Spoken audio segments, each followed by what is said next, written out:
nuestro que estás en los cielos. Señor, te damos gracias de nuevo por proveernos este local para poder reunirnos en tu nombre. Señor, toca nuestros corazones para que todo esté dispuesto para la enseñanza. Ayúdanos a que fluya el Espíritu aquí entre nosotros. Toca nuestros corazones y hazlos preparados para dar y para recibir. Ayúdanos a edificar. Todo esto lo pedimos en el santo nombre de tu Hijo Jesucristo y te pedimos perdón por todas nuestras faltas en este santo sábado. Amén. Sábado. Muy bien. La lección se titula La crisis y el versículo para memorizar dice: Santo era Israel a Jehová, primicias de sus nuevos frutos. Todos los que le devoraban eran culpables. Mal venía sobre ellos, dice Jehová. Es interesante ver cómo qué es realmente el pueblo escogido de Israel para Jehová. Esas primicias de los frutos, de esos frutos, de los nuevos frutos. O sea, lo mejor de lo mejor. Elena White también nos recuerda que también es considerado los 144.000 como unas primicias. Unas primicias, lo mejor de lo mejor, lo principal, porque también tiene esa significación. O sea que, viendo ya esta comparativa y como lo que vamos a ir viendo durante la lección, vamos a ver cómo todo lo que Jeremías estuvo viviendo en esos momentos, pues también es evidentemente aplicable a nuestros días.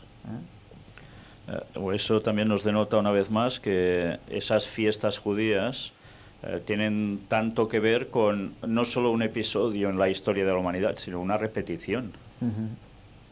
Las primicias. Constantemente cíclicas, sí, señor. De hecho, el remanente siempre ha existido, siempre ha estado ahí. Esa costilla, como hemos hablado en otras ocasiones, ese remanente.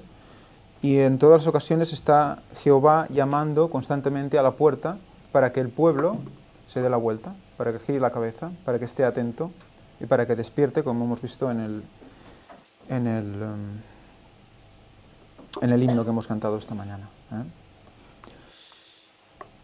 Dice la lección: la condición humana desde la caída es crisis. Sacarnos de ella costó la muerte de Jesús en la cruz. La crisis debe ser sumamente mala, pues, después de todo, considera las medidas extremas requeridas para solucionarla. Por toda la Biblia aparecen incidentes que suceden ante el telón de fondo de una u otra crisis.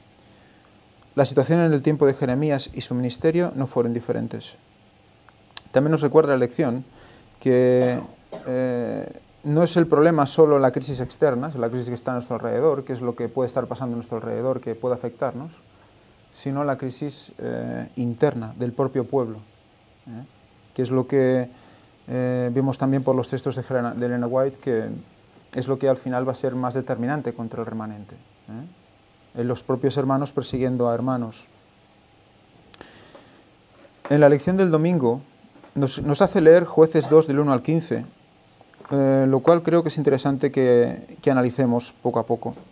Esto que has dicho ahora es algo que también se ha repetido toda la historia. Normalmente los profetas los problemas los tenían por parte de su propio pueblo, y era siempre con amonestaciones por la apostasía a la que se estaba llegando, ¿no? Y sí que lo escribió Elena White, pero es que Jesús mismo ya lo dijo, que es lo que iba a pasar. La problemática del cristiano con los suyos. En un principio era: os echarán de vuestras sinagogas, pero claro, la historia se repite. No, y si ha de ser como en los días de Noé, al final, pues evidentemente son los pocos perseguidos por la gran mayoría. El domingo nos dice una breve historia y vamos a leer Jueces 2 del 1 al 15, porque es de donde está extraído este versículo para memorizar, y creo que es interesante pues leerlo poco a poco y analizar lo que nos está mostrando aquí. Dice Jueces 2, dice: el ángel de Jehová subió del Gilgal a Boquim y dijo: yo os saqué de Egipto y os introduje en la tierra de la cual había jurado a vuestros padres, diciendo: no invalidaré jamás mi pacto con vosotros. con tal que vosotros no hagáis pacto con los moradores de esta tierra, cuyos altares habéis de derribar, mas vosotros no habéis atendido a mi voz. ¿Por qué habéis hecho esto? Por tanto, yo también digo, no los echaré de delante de vosotros, sino que serán azotes para vuestros costados, y sus dioses os serán tropezadero. Cuando el ángel de Jehová habló estas palabras a todos los hijos de Israel, el pueblo alzó su voz y lloró. Por eso se llama Boquim, porque Boquim significa los que lloran. Como dice después, y ofrecieron sacrificios a Jehová, porque ya Josué había despedido al pueblo, y los hijos de Israel se habían ido cada uno a su heredad para poseerla. Y el pueblo había servido a Jehová todo el tiempo de Josué y todo el tiempo de los ancianos que sobrevivieron a Josué, los cuales habían visto todas las grandes obras de Jehová que él había hecho por Israel. Pero murió Josué, hijo de Nun, siervo de Jehová, siendo de 110 años, y lo sepultaron en su heredad, en Timnat Sera, en el monte de Efraín, al norte del monte de Gaash. Y toda aquella generación también fue reunida a sus padres, y se levantó después de ellos otra generación que no conocía a Jehová, ni la obra que él había hecho por Israel. Es curioso que tengamos la generación de Moisés, que vivió todo lo que vivió, que luego tenemos la generación de Josué, que eran descendientes de la generación de Moisés y convivieron con ellos de jóvenes y vieron todo lo que lo que Dios hizo en el desierto, sacándolos de Egipto, etc. Bueno, miles de cosas, lo sabemos todos. Y que después de haber visto todo eso que vieron, su descendencia no conoce a Jehová. Hay algo... Pero aquí hay un error por parte de padres a hijos, ¿no? Porque en Deuteronomio que decía, y hablarás de estas cosas al levantarte, al acostarte, al andar por el camino, etcétera, etcétera. Y parece ser que esta enseñanza se olvidó. Porque es ilógico que el pueblo de Dios venga otra generación siguiente y no conozca a Dios. Eso es que los padres no han hecho esta labor con los hijos, ¿no? O sea, aquí es la importancia de la educación, ¿no? Sí, del hogar. es un poco lo que quería mostrar, que es curioso que es la tercera. O sea, ven que Dios los libera de Egipto, ven lo que pasa con los primogénitos, ven todas las plagas, ven cómo los cuida de día y de noche, ven cómo traspasan el Mar Rojo, ven... los lleva al monte Sinaí, toda la historia. Y después de ver todo eso, la siguiente generación que no lo ha vivido, ya no está en conexión con Dios como la anterior. Algo ha pasado en ese traspaso de información para que esos corazones no estuvieran en condiciones. Pero, evidentemente, esa tercera generación sabía de Dios. Es imposible que no supieran de Dios. Lo que pasa es que no conocían a Dios, a Jehová. ¿Dónde quiero llegar con todo esto? Si analizamos conocer, la palabra conocer, que sale aquí, y de hecho todas las palabras conocer que vais a encontrar en el hebreo, es la palabra yadá. Yadá. La palabra yadá tiene como raíz yad. Yad, sabéis qué quiere decir, ¿verdad? Es el costado, ¿verdad? ¿Recordáis? Es el costado traspasado de Jesús, según Habacuc 3:4. Y ahí estaba el escondedero de su poder. En su costado está el escondedero de su poder. Pues resulta que conocer, tiene su raíz en eso, en el costado. O sea que el conocimiento de Jehová, ¿con qué está relacionado? Con ese costado. Por lo tanto, el poder viene del conocimiento de Jehová. Y sabemos que el que realmente teme a Jehová tiene sabiduría. O la sabiduría es el temor de Jehová. Entonces, también sabemos que en nuestras debilidades está la fuerza, que también es poder. Por lo tanto, todo está relacionado con esa llaga. Tenemos el poder en nuestra debilidad y la tenemos en relación con el conocimiento, y eso va a ser lo que va a unirnos con Jehová. Pero es que si vemos lo que quiere decir esa palabra en otros versículos de la Biblia, como en Génesis 4, vamos a leer Génesis 4, 1, 17 y 25. Si alguien lo puede encontrar, Génesis 4, 1.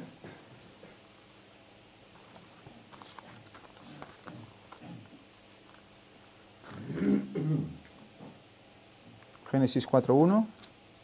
Conoció Adán a su mujer Eva, la cual concibió y dio a luz a Caín, y dijo: por voluntad de Jehová he adquirido varón. Conoció Adán a su mujer Eva. ¿La conoce en ese momento? ¿No la conocía antes? Aquí hay una connotación clara, hay una relación sexual entre Adán y Eva. El 17. Y conoció Caín a su mujer, la cual concibió y dio a luz a Enoc, y edificó una ciudad, y llamó el nombre de la ciudad del nombre de su hijo, Enoc. Y el 25. Y conoció de nuevo Adán a su mujer, la cual dio a luz a un hijo, y llamó su nombre Set, porque Dios, dijo ella, me ha sustituido otro hijo en lugar de Abel, a quien mató Caín. Vemos claramente, y esta es la misma palabra, es Yadá, que incluso si buscáis en el significado de la Strong, no lo relaciona con la relación sexual. En cambio, en los textos nos da a entender que es la relación sexual. Es muy interesante, porque ¿eso qué quiere decir? Que esa relación sexual, la relación sexual que nosotros conocemos, la que Dios puso en nuestras vidas, resulta que está, ¿qué?, relacionada con el conocimiento. Pues creo que es de deducción comprender que la relación entre Dios y el hombre ha de ser así de profunda. Cuando un hombre y una mujer se unen, son uno en Cristo Jesús, ¿cierto? Son uno, son una sola carne. Pues esa sola carne es lo que Dios quiere ser con nosotros. Por eso sí que sabían de Jehová, pero no conocían a Jehová, porque no había una unión realmente profunda entre el pueblo y Jehová. ¿Qué dices este tipo de unión sexual? Hemos de recordar por qué los judíos, cuando llega la puesta de sol del sábado, pues ¿qué hacen? Se juntan el hombre con la mujer y tienen su relación sexual. ¿Por qué? Es curioso, para muchos adventistas esto es un tema tabú. Hablar sobre esto, uy, qué barbaridad, ¿qué se va a hacer en sábado? Eso es un pecado y no sé qué. Bueno, esa mentalidad aún existe por parte de algunas personas porque no indagan. Porque si indagaran se darían cuenta que eso se hace precisamente porque es cuando empieza el día séptimo. Y cuando empieza el día séptimo es esa unión entre Cristo y su pueblo. Y una vez más, ¿dónde nos lleva esto? Al regreso de Jesús cuando toque, en el año 6000. O sea que, fijaros una vez más, cómo hasta la misma relación sexual dentro del matrimonio ya nos está señalando constantemente a la segunda venida de Cristo. Estuvimos tocando algo de esto también en la conferencia de la oración, la última que hicimos el miércoles pasado, que os la recomiendo para que veáis también otro ámbito, y esto ya en el libro de Nehemías, como también en esas puertas, su significado de la gente que las construyó también nos llevan a esta conclusión. Y veréis cómo es realmente apasionante. Respecto a todo lo que estamos tratando en general, si ahora lo planteamos en la época actual, lo de la tercera generación, y el pueblo ya se desmadra, literalmente es una palabra muy adecuada, Sí. pues ¿cuánto tiempo hace desde los pioneros adventistas? Si empezamos a calcular esos 120 años o por ahí, ¿cuántas generaciones han pasado? ¿Y cómo está la situación de la Iglesia actualmente? Sí, sí. Pues así. Y la prueba está en que van entrando las nuevas generaciones, algunos porque son hijos ya de tercera generación y algunos dicen hasta de cuarta. Pero prácticamente ¿cuántos de esos siguen el mensaje de verdad? O sea, no un mensaje en general, sino el de verdad. Y después, más los que se han ido añadiendo, que muchos pobrecillos no tienen ni idea de nada. Gracias a Dios no todos. Pero la situación se repite. Y si contamos ya solamente en España, si nos fijáramos solo aquí, también nos daríamos cuenta cuánto tiempo ha pasado desde la guerra civil. si empezamos a contar las generaciones, ahora vendría a ser esa tercera generación en la cual ¿quién de los hijos de adventistas que pasaron la guerra civil, que les partían el fusil en la espalda para hacer el servicio militar y esas épocas, de esos momentos, cuántos siguen firmes en la fe? Pues yo no sé si los contas prácticamente con las manos. Entonces hemos de darnos cuenta que la historia siempre se repite porque el ser humano es bobo igual. Pasarán los años y los milenios, pero somos hechos igual, no cambiamos.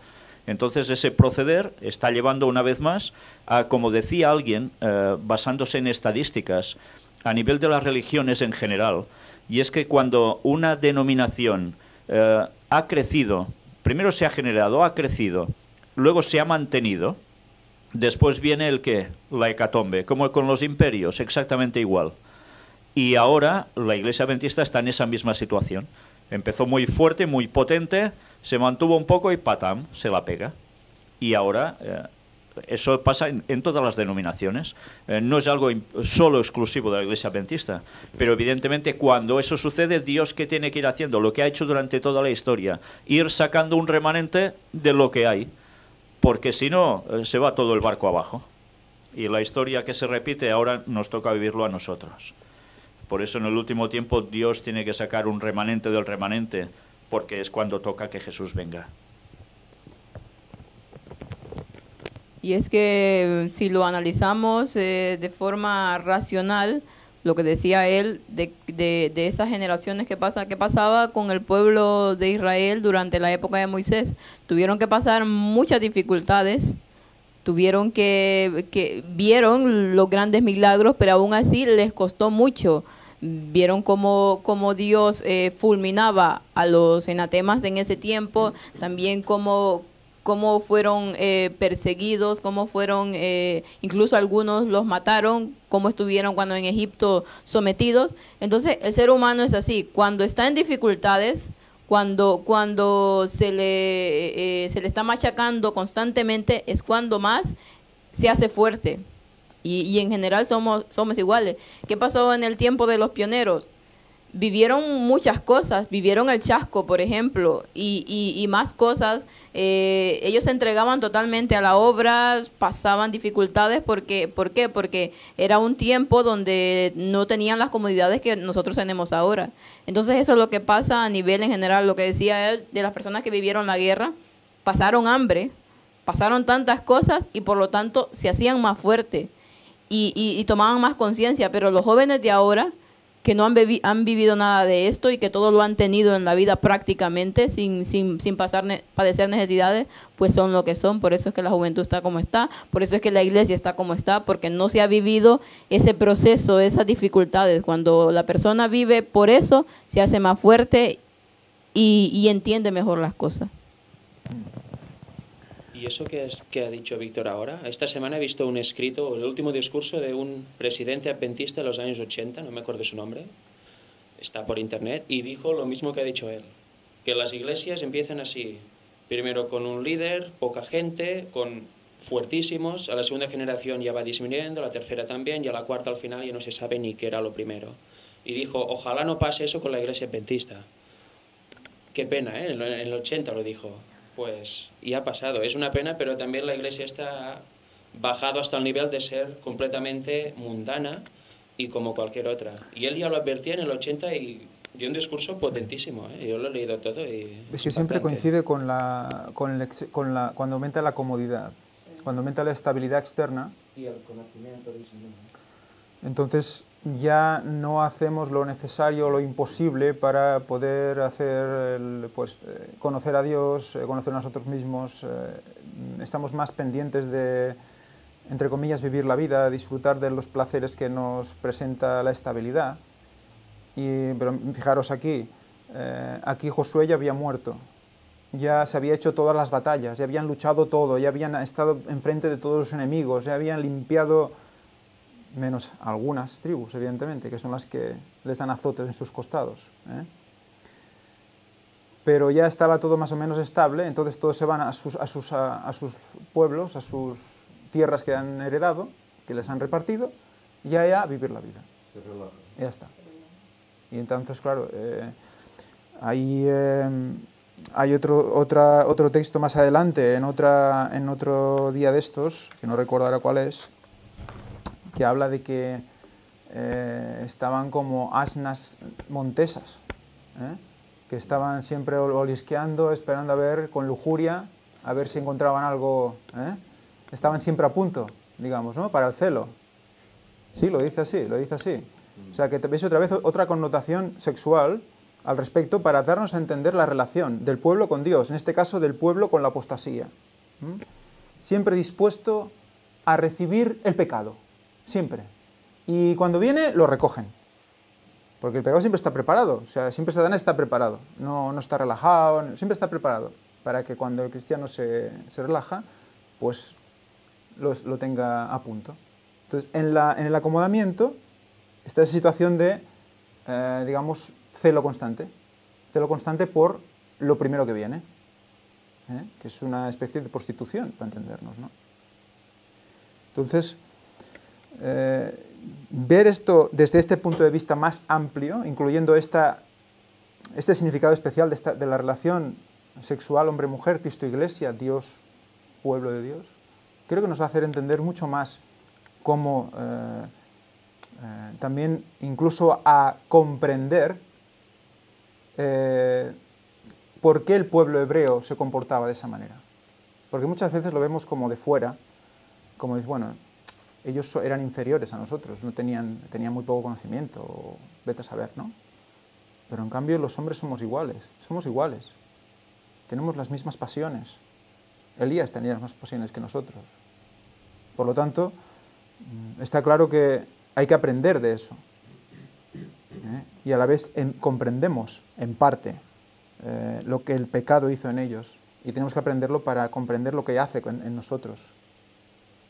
Porque no creo que seamos muchísimo más templados que entonces. Lo que intentamos es enmascararlo, en una fachada que esté acorde al mundo. Y muchos vivimos en esa fachada y el interior está ahí por limpiar aún, ¿no? Y solo un comentario referente a los jóvenes también, y hablando sobre todo de jóvenes de 15, 14, ¿no?, los que aún no dependen de ellos, que no son de 20 y pico, 30. Pues claro, no todo es culpa de ellos, en realidad no es culpa de ellos, porque la culpa ya la tienen los padres y los abuelos, porque no les han transmitido los consejos necesarios ni les han hablado de Dios. Porque muchos jóvenes que ahora están en su vida jugando a ordenador, a juegos, etcétera, sus padres también lo han hecho y no tienen ni idea de Dios. O sea que ya la cadena va mucho más allá. No simplemente por pasar, hay mucha gente que pasa penurias y no cree en Dios. Y hay mucha gente que no ha pasado ninguna penuria y cree en Dios. O sea que no es pasarlo mal para creer en Dios o pasarlo bien para creer en Dios. Es lo que decimos, de falta de conocimiento, que si tu padre ya no te lo da, tú ya naces mal. Te lo tienes que buscar tú, o Dios te lo tiene que poner en tu día cuando te toque, con 20, con 50, con 40 años o nunca más. Sí, a ver, la historia no es que lo pasen mejor o peor, sino que de las castañas aprendan o no aprendan. Si un cristiano recibe castañas y aprende, está siendo temeroso de Dios y por lo tanto obtiene sabiduría. Entonces no hay problema. Es una prueba y es un fuego y tal. Pero si, como pasa aquí, es, como más adelante también en otros textos nos dice, ¿no?, que endurecía su rostro, les hacía tal, Dios les apretaba por aquí, les apretaba por allá, pero resulta que seguían igual. O sea, era como una situación como en Sodoma y Gomorra casi ya, ¿verdad?, como la muestran, porque incluso hay textos que se explican en la lección que son paralelos a Sodoma y Gomorra.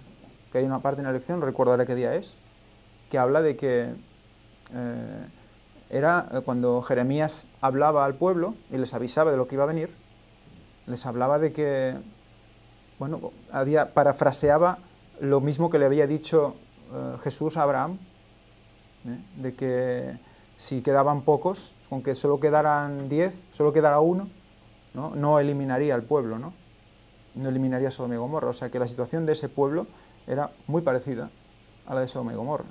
O sea que la situación ya era que había llevado al límite también. A pesar de todo, recordemos que todas las aflicciones son cribas, son zarandeos.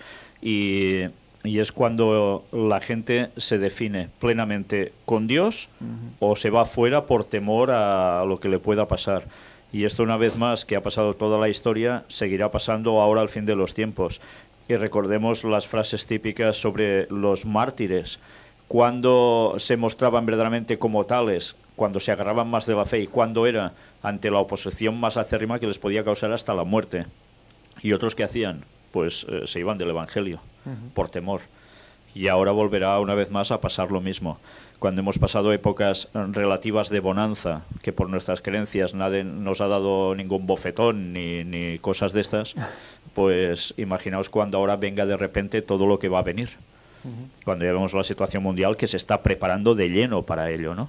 Entonces el pueblo de Dios será zarandeado aún más fuertemente. Aunque recordemos que ya el zarandeo llega en los momentos de bonanza, porque allí se mantiene la gente firme, estando en buen momento o no.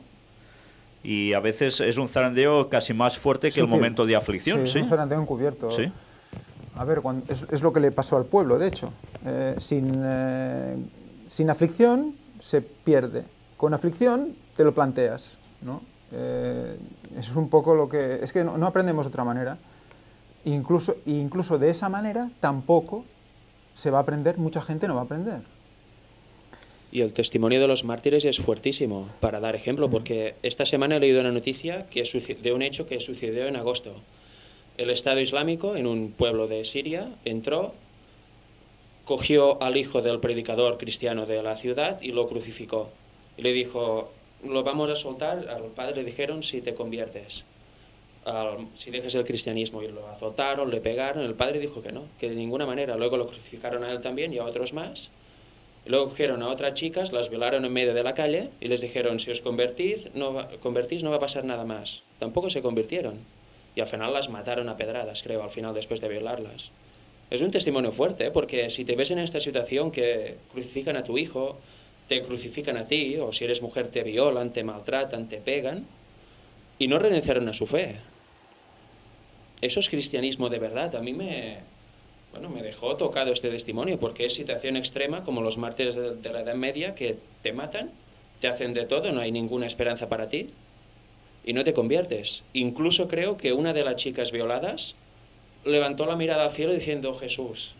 O sea que impresionante el testimonio de los mártires. Sí, señor.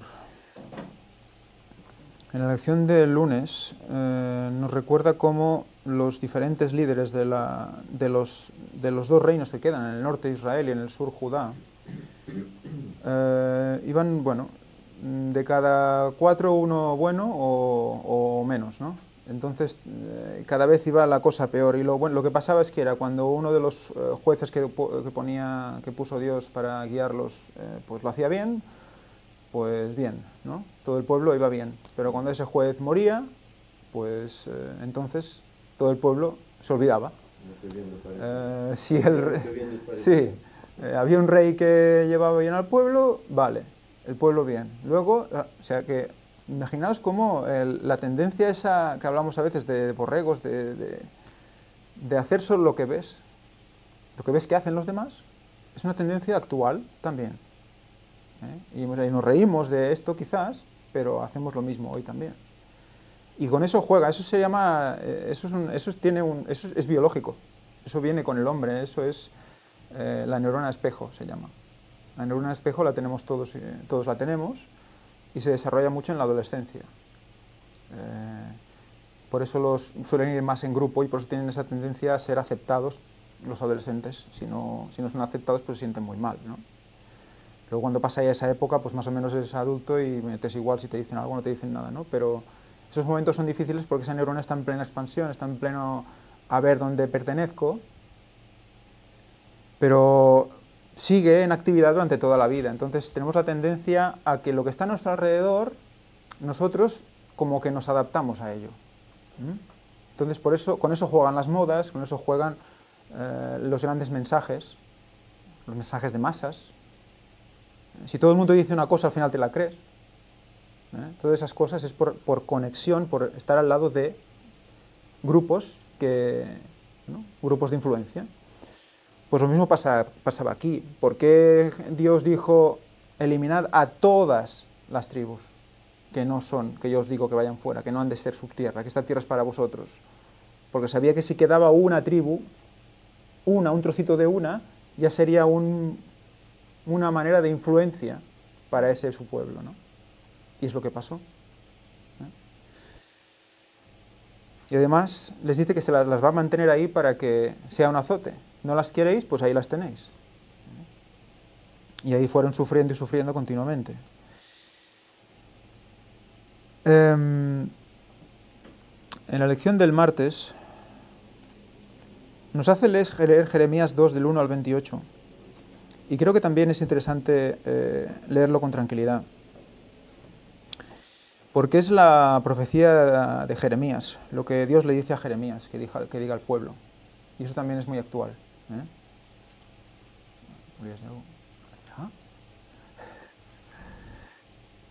Vino a mí palabra de Jehová diciendo, ande y clama a los oídos de Jerusalén diciendo, así dice Jehová, me he acordado de ti, de la fidelidad de tu juventud, del amor de tu desposorio.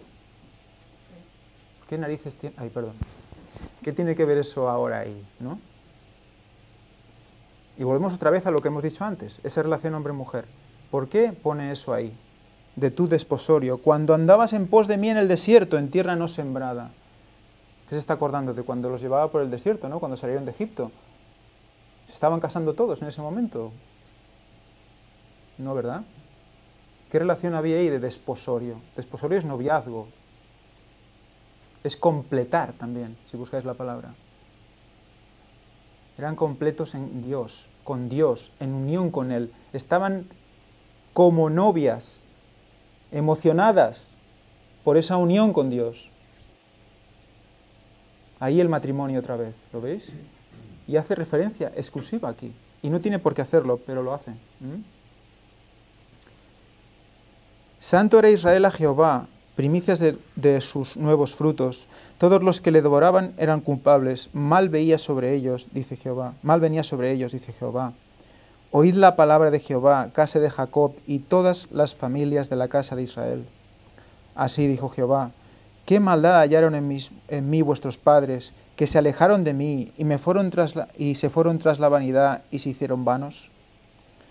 Y no dijeron, ¿dónde está Jehová que nos hizo subir de la tierra de Egipto, que nos condujo por el desierto, por una tierra desierta y despoblada, por tierra seca y de sombra de muerte, por una tierra por la cual no pasó varón, ni allí habitó hombre? Y os introduje en tierra de abundancia, para que comieseis su fruto y su bien. Pero entrasteis y contaminasteis mi tierra, e hicisteis abominable mi heredad. Los sacerdotes no dijeron, ¿dónde está Jehová? Eran los dirigentes. No dijeron, ¿dónde está Jehová? No se lo plantearon.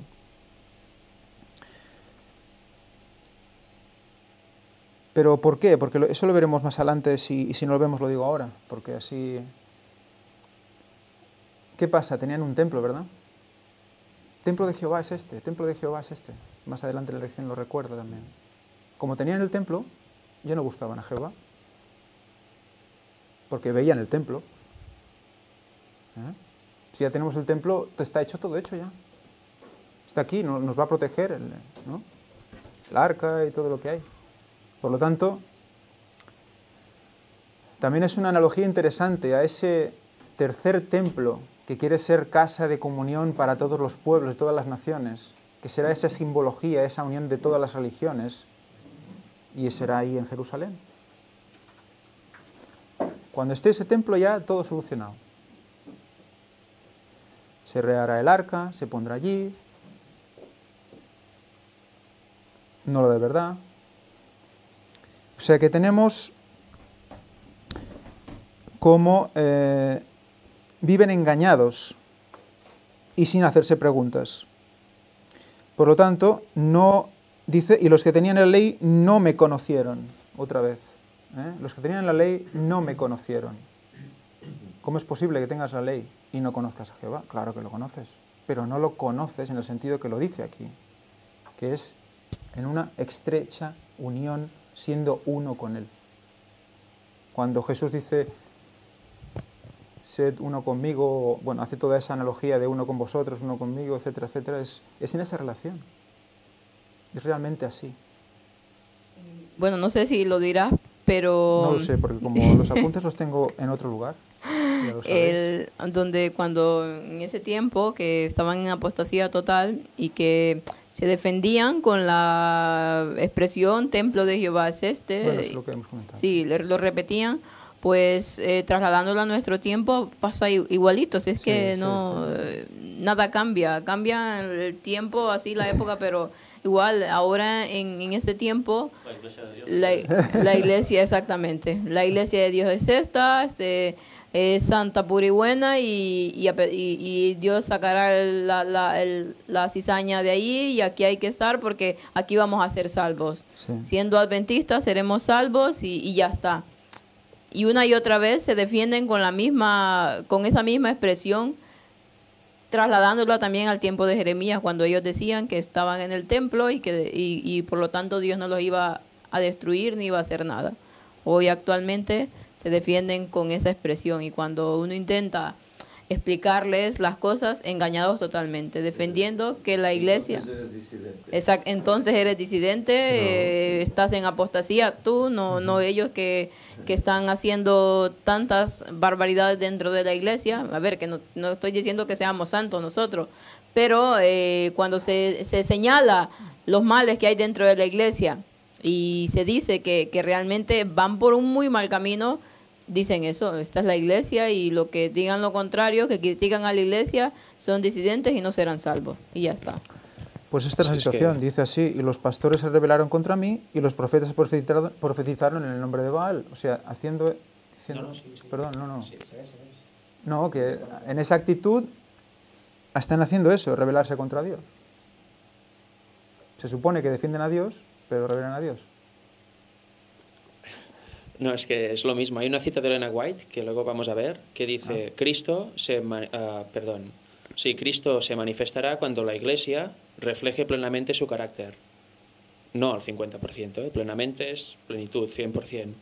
Por tanto, indica aquí una relación de corazón, una relación íntima, no puro legalismo, guardo el sábado porque lo dice. Eso es legalismo, para eso mejor que te dediques a otra cosa. Porque no te va a salvar, te vas a autoengañar. Por tanto, lo que hay que tener es eso lo que cuentas, relación íntima con Dios para poder reflejar su carácter como Él reflejaba al Padre. Porque quien me ha visto a mí ha visto al Padre, porque Él no lo hacía nada por legalismo, simplemente se sometía completamente al Padre y el Padre reflejaba la luz a través de Él. Nosotros tenemos que hacer lo mismo asemejándonos a Cristo. Y eso se hace queriendo, con voluntad y de corazón. Porque si es por legalismo no se refleja nada, se ve todo como leyes, no hagas esto, no hagas aquello, haz esto y haz aquello, y no hay el amor ni el espíritu con que se tienen que ver las cosas, porque la letra en sí es muerta. Lo que se tiene que ver es el espíritu, que es lo que transforma de verdad. Más adelante en Jeremías 2:11 nos enseña cómo Jehová aplica una psicología negativa aquí también. Él inventó la psicología negativa. Que dice, ¿acaso alguna nación ha cambiado sus dioses aunque ellos no son dioses? Sin embargo, mi pueblo ha trocado su gloria por lo que no aprovecha. Dice, mirad a los que son apóstatas. No niegan a sus dioses. Aprended de ellos. Interesante, ¿no? En cambio vosotros tenéis al Dios del cielo, al verdadero, y os hacéis vuestras propias cisternas, ¿no? Como ahí dicen otros textos, ¿no? Que despreciáis el agua viva y os hacéis vuestras propias cisternas rotas, que el agua se esparce y se escapa por todos lados, ¿no?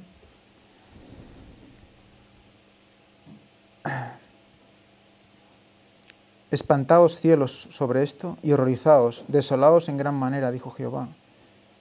Porque dos males ha hecho mi pueblo, es lo que hemos dicho ahora, ¿no? Me dejaron a mí fuente de agua viva y cavaron para sí cisternas rotas que no retienen agua. Fuente de agua viva. ¿Quién es el que está hablando entonces aquí? Jesús mismo. Es Jesús mismo, que termina diciendo que Él es el agua de vida. El agua de vida, sí. Con la mujer samaritana. Yo quiero esa agua. Sí.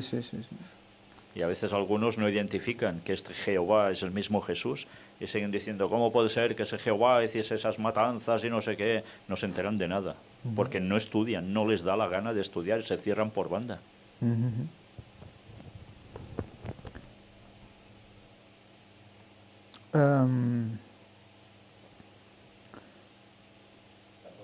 Sí, no, es que buscaba más adelante porque aquí dice, te planté de vid escogida, simiente verdadera toda ella. ¿Cómo pues te has vuelto sirviente de vid extraña? Aunque te laves con lejía y amontones jabón sobre ti, la mancha de tu pecado permanecerá aún delante de mí, dijo Jehová el Señor. Fijaros cómo ya podéis hacer lo posible para limpiaros vosotros mismos, ¿no? Nosotros mismos no podemos limpiarnos. Muchas veces decimos, voy a hacer esto y a partir de ahora esto y me voy a poner aquí a saco, me voy a poner las pilas y voy a cambiarlo todo en mi vida. Mañana ya no hay maneras. Ya. Me voy a duchar. Y cuando vuelva ya, bueno, mañana no me vais a conocer. Pues por todo el ímpetu que te pongas, quizás te dure un par de horas, pero no puedes. No puedes. A no ser que permitas que Dios, entrando en comunión con Él, te cambie totalmente. Y eso es un trabajo de toda la vida. Se llama santificación. ¿En qué punto estamos de esa santificación? Ni idea. No lo sabemos. Nunca lo sabremos. Eso es una cosa que tendríamos que todos aprender. ¿Por qué? Porque no sabemos cómo compararlo ni cómo medirlo. ¿Cómo mides la perfección? Solo Dios lo sabe. Solo Dios sabe la verdad sobre ti. Conoce toda la historia. Por lo tanto, solo podemos compararnos con Jesús, pero no sabemos lo que quiere decir la perfección. Tenemos la ley para ir para adelante, tenemos la ley para saber lo que debemos hacer, y entonces será la perfección lo que tú hagas en ese momento con lo que tú sabes, ¿no? Creo que la perfección la podemos medir cuando nos equivocamos y nos damos cuenta de ello. Entonces es cuando decimos, estamos progresando, pero ¿cuánto me falta, no? Pero sí. El darse cuenta de ese error, eso es el camino de santificación. Otra cosa es, has errado y no me doy cuenta, ¿no? O te lo dicen, oye, hermano, que aquí... Sí. No, esto son ideas tuyas, ¿no? Pero cuando por uno mismo lo ve, eso es el buen proceso. Sí, sí. Eso es lo que te va llevando poquito a poquito a más santificación. Y más humildad. Más humildad. Orar por el Espíritu Santo para que te muestre tu pecado, eso... O sea, que te muestre tu pecado, en el momento que tú ves pecado, eso yo creo que también me anima. Claro, cuando tú no ves pecado, malo, es que... Pues mira, retrocedes. me anima, eso quiere decir que ahí está el Espíritu Santo poniendo cosas. Incluso, lo que decía Josep, incluso hay que orar a Dios y rogarle, como dice el salmista, como dice David, Señor, muéstrame los que me son ocultos, los pecados que me son ocultos a mi vista, que no nos damos cuenta, que tal vez por nuestros andar en la vida, por nuestras prisas y todo, no nos damos cuenta que a veces estamos cometiendo alguna cosa que no es, nuestra perfección no está ahí. Entonces por eso David le clamaba a Dios y le decía, Señor, muéstrame los que son ocultos, los que a mi percepción humana aún no lo puedo ver. Es Dios quien te va mostrando el pecado en ti, porque como decía, otra persona te puede venir y señalar y decir, mira, estás haciendo esto y esto mal. Pero si tú no lo ves,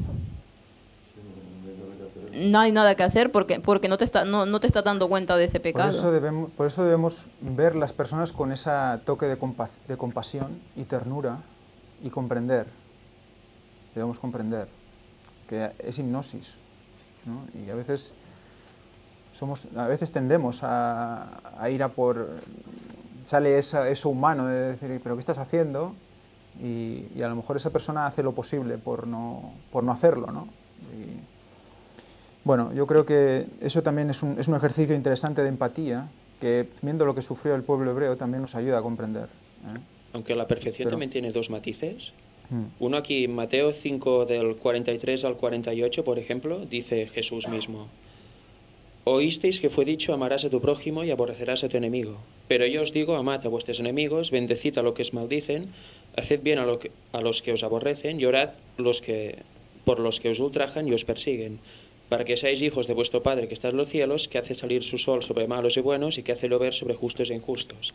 Porque si amáis a los que os aman, ¿qué recompensa tendréis? ¿No hacen también lo mismo los publicanos? Y si saludáis a vuestros hermanos solamente, ¿qué hacéis de más? ¿No hacen también así los gentiles? Sed pues vosotros perfectos, como vuestro Padre que está en los cielos es perfecto. O sea que hay mucho aquí que no sé explicar, pero se refiere al carácter sobre todo. O sea, no nos limitemos solo a lo que nos gusta, sino que seamos como Él, imitémosle, hablemos hasta nuestro peor enemigo y mira, te bendigo, pero de corazón, claro, no mintiendo. Claro. Y luego también hay otro tipo de unidad que es Juan 17:23, que dice, es parte de un discurso de Jesús, bueno, de una oración: yo en ellos y tú en mí, se está hablando al Padre, para que sean perfectos en unidad, para que el mundo conozca que tú me enviaste y que los has amado a ellos como también a mí me has amado. O sea, que tenemos que ser perfectos en carácter, ir hacia esa perfección que significa amar a todo el mundo de corazón y querer su salvación aunque nos caiga fatal. Tenemos que procurar que no nos caiga fatal después. No, pero es que eso es lo y que estar no... perfectos en unidad. Sí. O sea, estar en el mismo sentir, todos unidos y amándonos para así ser como Jesús era con el Eso es Padre. lo que debemos proponernos, pero que no podemos conseguir. Claro, Ese es el tema, ¿no? La proposición ha de ser esa, la voluntad de ser esa, pero sin la comunión no lo podemos conseguir. Y eso es lo que muchas veces olvidamos. Vamos a leer Jeremías 2. No, un detalle que no tiene nada que ver con lo que estamos hablando, ¿eh? Bueno. pero que llama la atención porque a veces pensamos en esa gente como personas que, lo típico, que eran lo que eran y que sabían lo que sabían. Ya. Pero es que a veces te lleva sorpresas. En el versículo 22 nos dice, aunque te laves con lejía. Sí, sí. ¿Qué es eso? ¿La lejía? Ahí está. Ya existía la lejía. Sí, yo flipé. No he buscado la palabra Claro. para saber si es una traducción adecuada. Pero ¿no? evidentemente es algún tipo Sí, de... sí, algo. Y de jabón, algo que, sí. Bueno, es que después ya viene con el jabón, Sí, sí, aparte. sí, sí. El jabón sí que siempre ha existido, que sepamos, ¿no? Pero en cambio, lejía. Eso... Desinfección. Sí, claro, sí. es fuerte, ¿eh? O sea, Sí, te sí. está hablando además de algo que no solo limpia, sino que desinfecta. Desinfecta, sí, sí. Y mirad además, aparte de ese conocimiento que se necesita para saber eso, cómo lo enmarca en el versículo. Aunque te laves con lejía, o sea, te depures, y amontones jabón sobre ti, o sea, te limpies, la mancha de tu pecado permanecerá aún delante de mí, dijo Jehová el Señor. O sea, que por ti mismo olvídate que no haces nada. Sí, ¿no? El pecado está dentro y ahí está. Ya te puedes desinfectar y lo que quieras, que está ahí. Va por dentro. Por eso Dios nos tiene que limpiar no solo por fuera, sino por dentro. Por dentro para afuera, sí. Y también, bueno, una última cosita, No pasa nada. ya vamos tarde.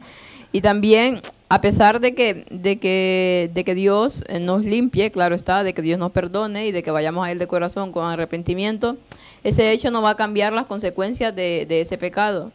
Leía una cita en la conferencia de salud donde ella decía que a pesar de haber dañado tanto nuestro cuerpo y de haber tanto tiempo transgredido las leyes de salud, Dios en su infinita es tan misericordioso que te perdona y que si el pecador va arrepentido lo hace, pero dice ella con esa expresión en signos de admiración, pero qué ofrenda más deprimente quiso decir la que le damos a Jehová, que a pesar, claro, de que nos haya perdonado, esa ofrenda es una ofrenda que está, por así decirlo, está herida, no está en las condiciones óptimas, totalmente, pero aún así, en esas condiciones que no son óptimas, Dios nos perdona y nos utiliza. Entonces, ¿cuán es la misericordia de Dios?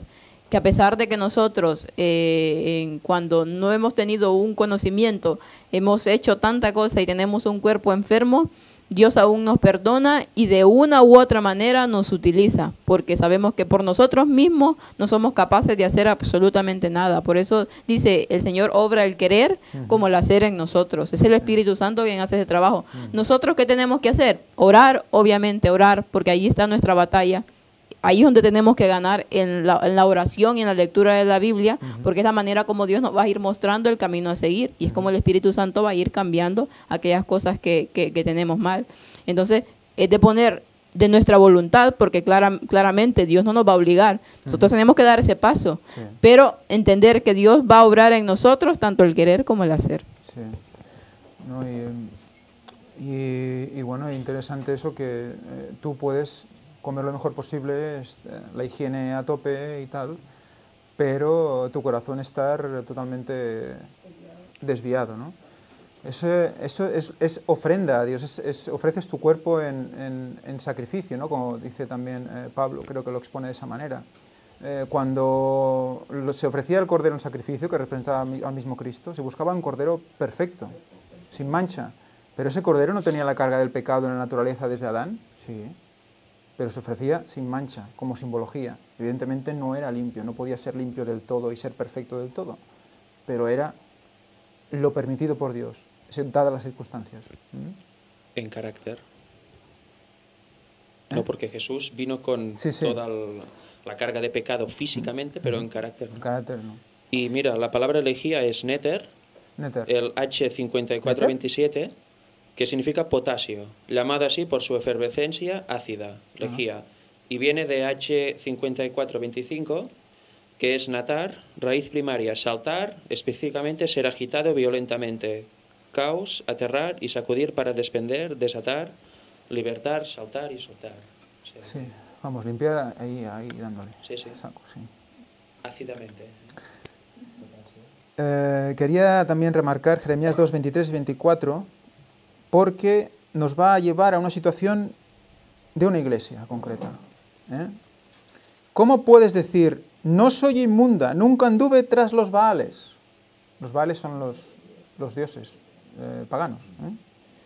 Mira tu proceder en el valle, conoce lo que has hecho, dromedaria, ligera que tuerce su camino, asna montés acostumbrada al desierto, que en su ardor olfatea el viento de su lujuria, ¿quién la detendrá? Todos los que la buscaren no se fatigarán, porque en el tiempo de su celo la hallarán, lo que hemos dicho antes. ¿Cómo está la iglesia de la Odisea? ¿Cómo está? No sabe que está desnuda, que está desamparada, etcétera, etcétera. No lo sabe. Y sigue alabando a Dios. Sigue alabando a Dios, pero no sabe que está haciendo lo contrario. Pues es lo mismo que se encontraba el pueblo en ese momento.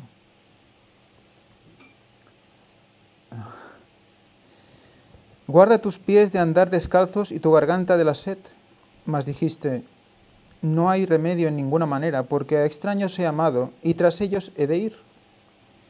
¿Cómo se avergüenza el ladrón cuando es descubierto? Así se avergonzará la casa de Israel, ellos, sus reyes, sus príncipes, sus sacerdotes y sus profetas. Que dicen a un leño, mi padre eres tú, y a una piedra, tú me has engendrado. Porque me volvieron la cerviz y no el rostro, y en el tiempo de su calamidad dicen, levántate y líbranos. ¿A quién nos recuerda esto? A mí lo que me encanta es este humor de Dios para decir las cosas, porque les está cantando la caña de arriba abajo, pero encima les llama dromedaria, bueno, de todo.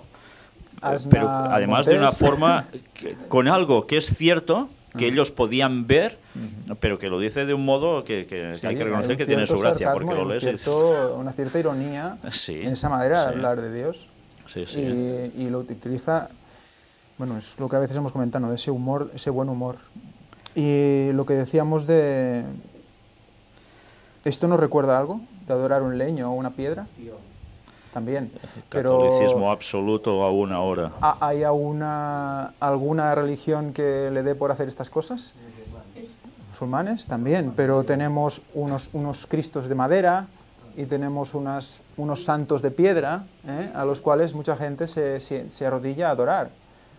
O sea que cuando penséis cuál puede ser la procedencia de la Iglesia Católica, de dónde vienen, cuáles sus ancestros y tal, pensad que hay que buscar por aquí en esos... Paganismo. Y ya está, no hay más.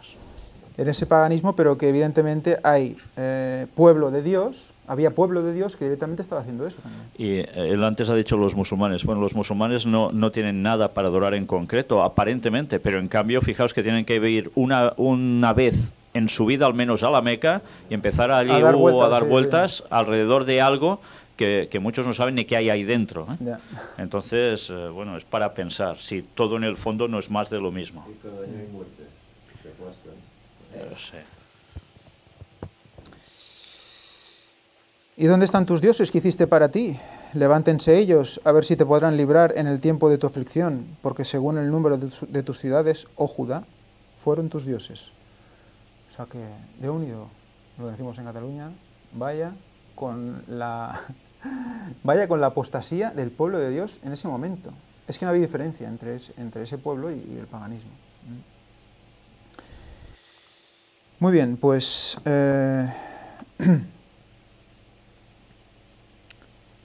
prosiguiendo,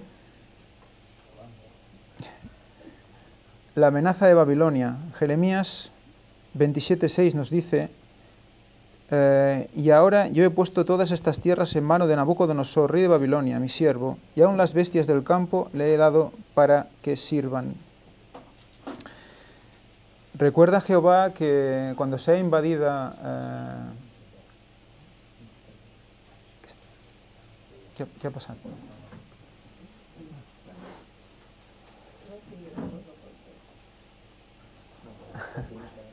Recuerda Jehová que cuando sea invadida Jerusalén por Babilonia, habrá 70 años de cautiverio, justamente 70 años otra vez, también curioso el número, que después de esos 70 años resulta que Jehová hará pagar a Babilonia por eso. Y es curioso aquí esta cosa interesante, porque la lección nos enseña también que Dios utiliza a Babilonia para castigar al pueblo hebreo, a Israel. En cambio luego Dios castiga a Babilonia por lo que le ha hecho al pueblo hebreo. Alguien puede pensar que ¿qué está pasando aquí? Que está jugando Dios con la gente.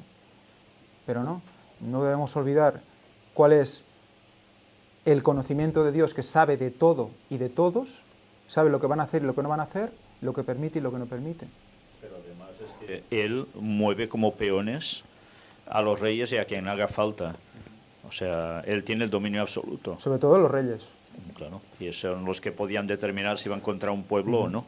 Y Dios hizo esto antes y lo va a volver a hacer ahora, en los tiempos de gran guerra, utilizando a gente que se ha apartado de la verdad, para castigar, una vez más, a los que se han puesto y se pondrán contra el pueblo de Dios.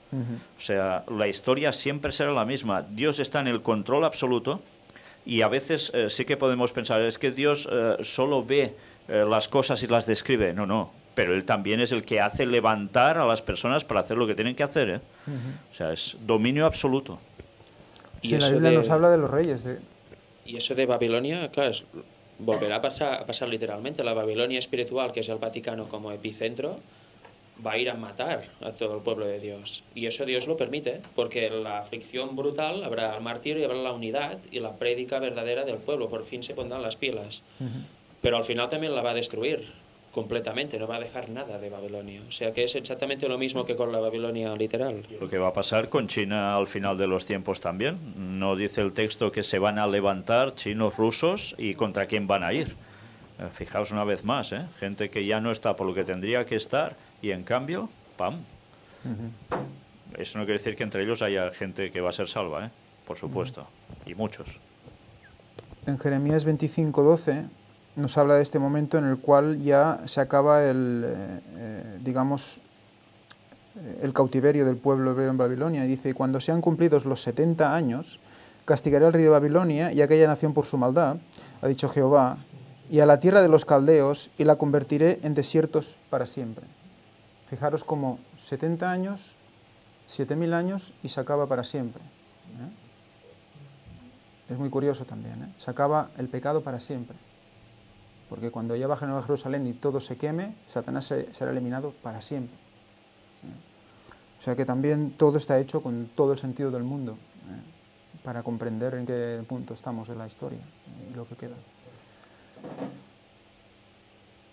No sé cómo decirlo, pero de entrada en Isaías 45, el versículo 1, el libertador de Judá es Ciro, el rey Ciro de Persa. Dice el Señor, Ciro mi pastor, ¿de acuerdo? O sea que viene en representación de quién, al año 7000, que la palabra esta de 7000, perdón, 70, es múltiplo de 7, puede ser 7, Sí, 17, 700, Sí. 7000. Y a todo esto, en Daniel 9.2, Daniel representa, según en cuanto a carácter, dice Elena White, al pueblo de Dios de los últimos tiempos. En Daniel 9.2, él estaba estudiando, cuando él estaba cautivo, cuándo se van a cumplir esos años. O sea que Daniel, que nos representa a nosotros, sabía, por los profetas anteriores, cuándo iba a ser liberado Judá, el pueblo de Dios, de Babilonia, de las garras de Satanás. Es decir, que si Daniel lo sabía, nosotros, que somos su analogía, ¿por qué no lo tendremos que saber si él nos representa en cuanto a carácter? Eso una.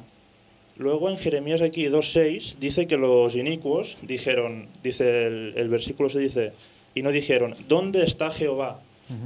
Elena White nos dice que tenemos que saber cuán cerca está Jehová. Nos tenemos que preguntar ¿dónde está? ¿Estará a las puertas? ¿Estará aquí? ¿Estará allí? ¿Cuánto falta? Es lo que entiendo de aquí. Y ya la última cosa, ¿vale? El versículo 23 del capítulo 2 dice, que lo has leído tú ahora, ¿cómo puedes decir, es decir, cómo eres capaz de decir no soy inmunda? ¿Por qué no se lo preguntan? Porque están cómodos. Y de ahí de lo que estamos hablando de guerras, de no sé qué, dice Elena White que Satanás nunca tiene más éxito que cuando estamos ociosos, que es precisamente lo que más buscamos, porque estamos todo el día trabajando, todo el día estudiando, y queremos ocio, queremos comodidad. Y en nuestra comodidad, que es lo que no podemos tener, es donde Satanás mete la mano, porque entonces la mente está libre. Entonces, a mí, por eso Dios quiere que trabajemos, a mí se me ocurre eso. No podemos estar ociosos, no podemos. Podemos descansar, podemos, no sé la palabra, contemplar. Recreo, ¿no? Un tiempo de recargar pilas, pero también es otra cosa. Que la libertad que nosotros pedimos, yo estaba hablando en Tenerife con la gente de allí, y es curioso como, por ejemplo, Salomón, el rey Salomón, que es después de Cristo es el hombre más sabio que ha poblado la tierra, dice Elena White que por su comodidad, por todo lo que llegó a tener, cuando él llegó a estar asentado, es cuando Satanás empezó a... ¿no? Y se acabó casando con parientes de Faraón y así acabó la cosa. Y de ahí, de Salomón, es decir, bueno, viene del pecado de David, pero por Salomón también viene la separación de las tribus. Si no me equivoco, corregirme. Sí, sí, sí. Y nada, esto que la comodidad. Y voy a seguir ya la última, ahora sí, la última cosa. Que decíamos antes que, bueno, yo creo que Federico ha estado muy acertado en que no es cuestión, o lo habéis dicho todos, no es cuestión de haber sufrido o no haber sufrido. Tenemos el ejemplo de Judas y Juan, que también dice Elena White otra vez. Eran dos personas iguales, que gozaron de las mismas ventajas. Tenían virtudes maravillosas y defectos fatales. Pero la actitud de uno era que él buscaba sus defectos, no quería estar cómodo consigo mismo. Y dice Elena White que cualquiera de los defectos que le pudieran dar, él lo guardaba como oro. Como David, que dice, examíname, no quiere estar cómodo. Se sigue preguntando cosas. Duda, pero no duda de Dios, duda de sí mismo, estoy haciendo lo que tú quieres. Y eso también se asocia con que Elena White dice que la edificación del carácter, que el pueblo de Dios, la oración será como la de Enoc. Dime tu voluntad para que yo la haga, ¿no? Y nada, bueno, me he enrollado, no sé ni lo que estoy diciendo. Pero que no tenemos que estar cómodos. La comodidad no es buena, porque la comodidad nos asienta y nos hace pensar que estamos bien. Y por definición, la raza humana no está bien. Y no sé muy bien lo que he dicho, pero... No, es más o menos un resumen interesante. Bueno, lo que sí que tenemos que buscar esos momentos de... No le llames ocio, pero sí llámale contemplación, que eso sí que tanto la Biblia como Elena White nos muestran que es necesario. Contemplar la naturaleza y aprender cosas de ella. De hecho, no estás en un punto de no actividad cerebral, sino que al contrario, te planteas muchas cosas por el hecho de estar en medio de la naturaleza, ¿no? O sea que todo eso también nos hace mover la cabeza, mover la mente. Y fíjate que ha comentado Daniel 9.2. Pues Daniel 9.2 dice, yo Daniel miré atentamente.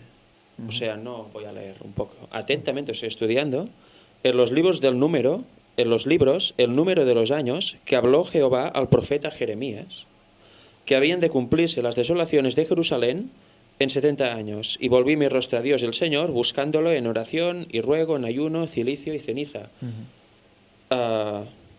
Leyó atentamente, buscó los años y en oración dije, Señor, dame entendimiento. Sí. No se volvió como un loco a buscar genealogías como muchos han hecho en el pasado también.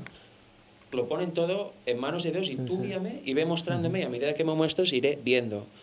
Si ahora tenemos que leer Daniel y Apocalipsis, en Daniel también salen tiempos, en Daniel 12, por ejemplo. ¿Se van a estudiar o no se van a estudiar? Pues claro que sí, en oración, y se tiene que insistir a Dios para que te lo muestre si Él quiere, y de esta forma poder explicar a los demás a qué se refieren estos tiempos, porque todo el mundo sabe que hay periodos, pero nadie sabe ni de dónde empiezan, ni de qué van, ni qué va a suceder. Y son cosas vitales que van relacionadas con Apocalipsis. Lo de los 6.000 años es exactamente igual también. Está en la Biblia, busquémoslo y en oración Dios va a dar a cada uno lo que Él crea conveniente para poder mostrar luego a los demás. Aunque digan, vive Jehová, juran falsamente. Aunque digan, vive Jehová, juran falsamente. Esa es la mentalidad del pueblo en ese momento. Oh Jehová, ¿no miran tus ojos a la verdad? Los azotaste y no les dolió. Los consumiste y no quisieron recibir corrección. Endurecieron sus rostros más que la piedra, no quisieron convertirse. O sea, les azotaste y no les dolió. ¿Alguien recuerda algún programa de hipnosis? No es que los vea muy a menudo, de hecho no los veo nunca, pero sí que todos tenemos en mente ese típico programa de magia, ¿no?, en el que sale una persona, coge a alguien del público y le hace hacer lo que quiere, ¿no? Incluso le puede pegar o incluso puede quemarle un dedo y no le duele, ¿verdad? Pues a eso, a las pruebas me remito. ¿Qué es el pecado? Hipnosis. Les doy, les pego y no me duele, y no les duele. Les pego y no les duele. Porque están convencidos de que eso que están recibiendo no sirve para nada. O sea que es un caso tan claro de que está definiendo otra vez la iglesia de la Odisea, que es para volver a leerse otra vez todo el capítulo de Jeremías, todo el libro de Jeremías, volver a leerse todo el libro de Nehemías y venga la Biblia para arriba y para abajo, porque constantemente estamos viendo mensajes para nosotros aquí. Es que el hipnotismo es posesión demoníaca. Incluso en algunos casos estoy seguro de que hay un demonio poseyendo a la persona. Porque ahora recuerdo el testimonio de un hermano de aquí que dijo cuando estaba metido en espiritismo hace muchos años y cuando el demonio le poseía, a veces se podía beber una botella de alcohol puro y cuando salía el demonio ni tenía afectado el hígado, ni estaba borracho, ni tenía ningún tipo de señal física. Es igual que eso, te queman, te golpean y cuando se te sale el demonio no tienes ni un moratón. O sea que la hipnosis es directamente proporcional a posesión demoníaca en la mayoría de casos. Lo que está demostrando eso es el gran poder de la conexión entre la mente y el cuerpo. Porque en el momento que Satanás entra dentro del cuerpo, el demonio lo que hace es controlar el hipotálamo, que es el que envía las sensaciones al cuerpo, la de dolor, la de hambre, la de toda una serie de cosas, ¿no? Entonces, si controla esa parte, puede hacer, mediante impulsos nerviosos, porque por las mismas carreteras nerviosas corre la energía de Dios o la electricidad de Dios y la electricidad de Satanás, pues actuar en lo que nosotros vemos o sentimos para hacernos creer que eso realmente funciona. O sea que cuando hay mucha gente que dice yo hago esto y no me pasa nada, o no, es hipnosis realmente. O sea, están sufriendo, pero no lo sienten. Están echando a perder ciertas partes de su cuerpo, pero no lo notan. Esa es la consecuencia de la hipnosis que Satanás consigue. Y cuando hay una limpieza, empiezan a notar cosas. Entonces paran y siguen haciendo lo anterior. Entonces, la comunión entre Dios y el hombre también es una relación entre mente y cuerpo. La cabeza es Cristo, ¿no? Ese cuerpo de iglesia, y el cuerpo es el resto, ¿no? Pues tiene que ir en esta dirección siempre. Por eso Satanás, al ponerse ahí, domina el resto de sensaciones. Por eso el estar bien con Dios tener tu interior en conexión con Dios ayuda a que estos daños que puedas tener en tu cuerpo sean controlados por el mismo poder divino. Dios a través de tu mente, a través de tu cerebro, actuando en ti. Poniéndonos en sus manos, hay cosas que no vamos a saber que están pasando en nosotros mismos y que nos están ayudando a estar mejor de salud incluso. Sanar y salvar, recordar que es la misma palabra. Sanar y salvar es la misma palabra. Por eso hay mucha relación siempre en los milagros de Cristo y la salvación de la persona que viene a curarse. Bueno, vamos a ir acabando. Por mí ya estará, no sé si quieres hacer algún comentario más. Un dato. Un dato. Aquí somos pocos, pero en estos momentos hay 33 personas conectadas en directo a esta escuela sabática. Ese es el récord ya, ¿no? Entonces creo que vale la pena que lo digamos, porque lo que estamos haciendo aquí es iglesia. Y es una iglesia que va mucho más allá de 4 paredes, ya lo ves. Gracias a Dios. Pues un saludo a todos los que estáis en internet, que aquí no, pues da la sensación que no hay más que 10 personas, pero bueno, bienvenidos, y si alguna vez no hacemos mención a vosotros, disculpad. Padre nuestro que estás en los cielos, Señor, te damos las gracias por todas las enseñanzas que hemos recibido hoy. Gracias porque siempre estás ahí para ayudarnos en el momento de la exposición y en la comprensión. Ayúdanos a llevarlas a todos aquellos que quieran escucharlas. Acuérdate de todos aquellos que por alguna razón no han podido venir hoy. Llévalos en tu corazón en este día. Ayúdanos a acabar de pasar un sábado como tú quieres. Te lo pedimos todo en el nombre santo y precioso de tu Hijo Jesucristo, y te pedimos perdón por nuestros pecados.